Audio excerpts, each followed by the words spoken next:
So the DC Circuit Court of Appeals just handed down a really important decision in what might be the most important case going on right now. Why should you care about this case?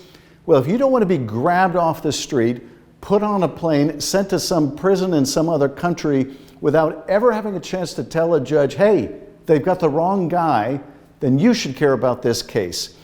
The Court of Appeals decided to uphold, for a time, the lower court decision by a judge named Boasberg. But before I get into the case, let me just tell you, it's a little complicated.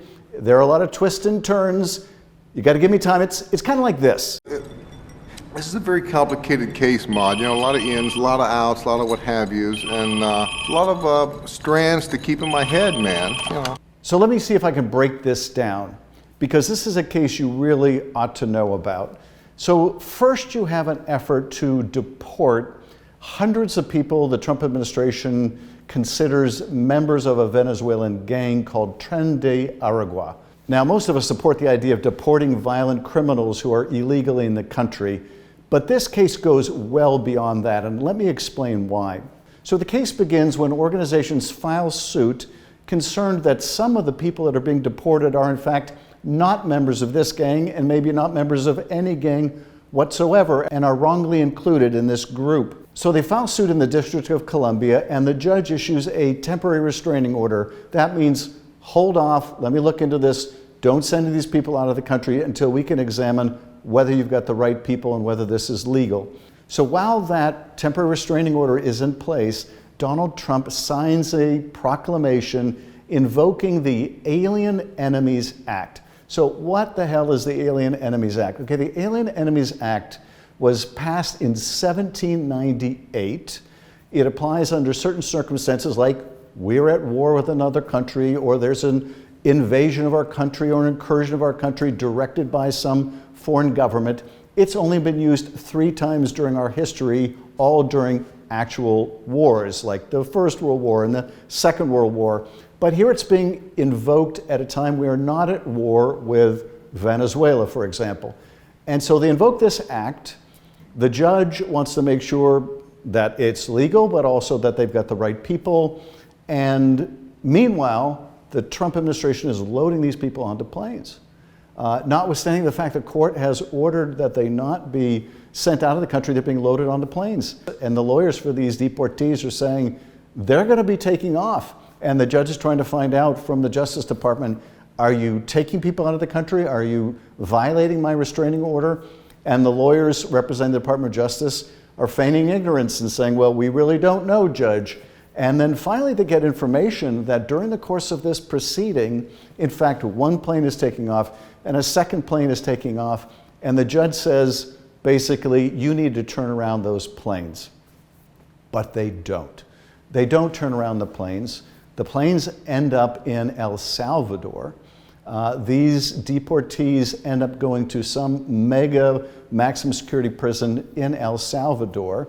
And the president of El Salvador, who is chummy with President Trump, says, oopsie, vis-a-vis the judge and his order, too late, they're already here. And the Trump administration retweets, Marco Rubio included, retweets this, celebrating essentially, oopsie, too bad for you, we ignore the court order. That's the import of what's happening. So the judge instructs the department to tell him why they shouldn't be held in contempt. And we've all talked about this red line, that is, when the Trump administration willfully ignores a court order. Are we there already? This judge wants to know, are we there already? So what is Donald Trump's response? His response is, this judge should be impeached. This judge is corrupt. He sends out this tweet attacking the judge in every way, and he says this judge needs to be impeached, prompting the Supreme Court Chief Justice Roberts to say no, to issue a rare statement saying, no, we don't impeach judges for rulings that we disagree with. Okay, look, I'm glad the Chief Justice issued this statement, but this is the same Chief Justice that created this whole problem to begin with, giving the president immunity from criminal prosecution for violating the law. That immunity, Justice Sotomayor said at the time, was now going to be lying about like a loaded weapon to be used by the president Well, the effect of Justice Roberts' statement is essentially to say, I gave the president a loaded weapon, but look out, he may actually use that loaded weapon. Well, we're there. We're there. The administration appears to be willfully violating a court order.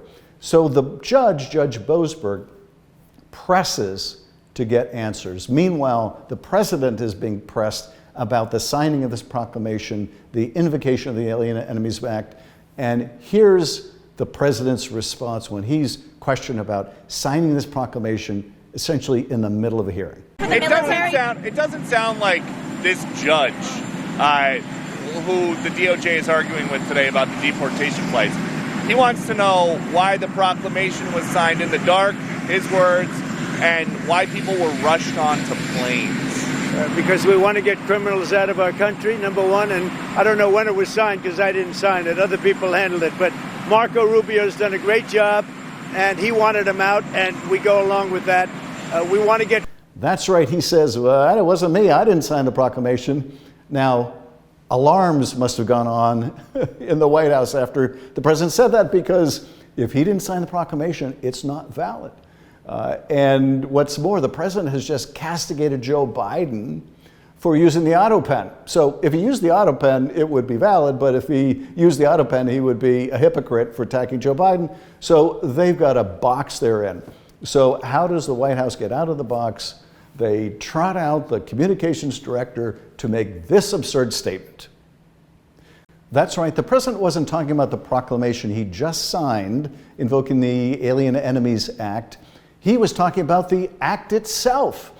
He, in other words, didn't sign the act back in 1798. I don't know what they're paying that communications director at the White House, but it's not enough. For lies like that, he should be paid double what he's making. But anyway, back to Trump calling for the impeachment of this judge.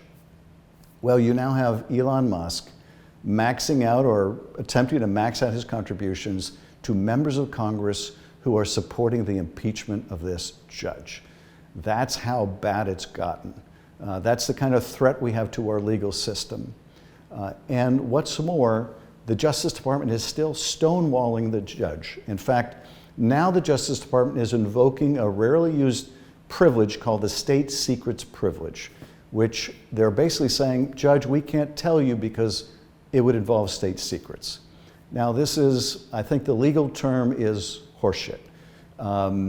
Basically, they want to say that if we told you, Judge, then it would compromise state secrets, it would jeopardize relations with other countries.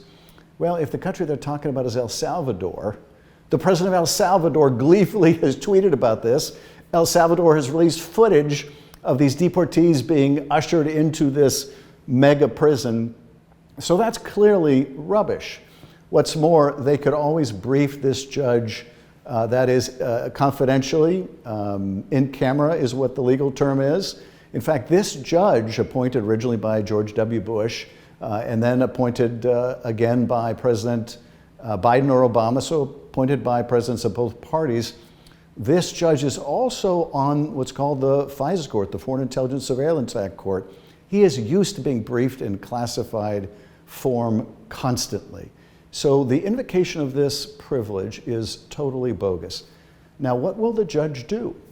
And it's important to understand that what the judge has said so far is not that the Alien Enemies Act has been improperly applied here, although it almost certainly has, but rather, even if it were properly applied here, even if it were not a war, but nonetheless somehow properly applied, the people administration grabs off the street and says, you're a gang member, you have no chance you have no due process, no chance to make any argument to any tribunal that in fact you're not a member of this gang, that they improperly grabbed you off the street.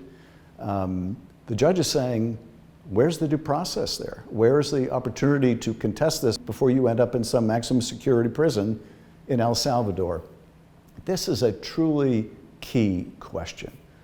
Because if the administration ultimately is given a green light by the legal system to grab anyone off the street, unilaterally designate them a gang member or anything else, and without any opportunity to contest that decision by the executive, you can be whisked off the street and taken to some big prison in El Salvador, then no one is safe.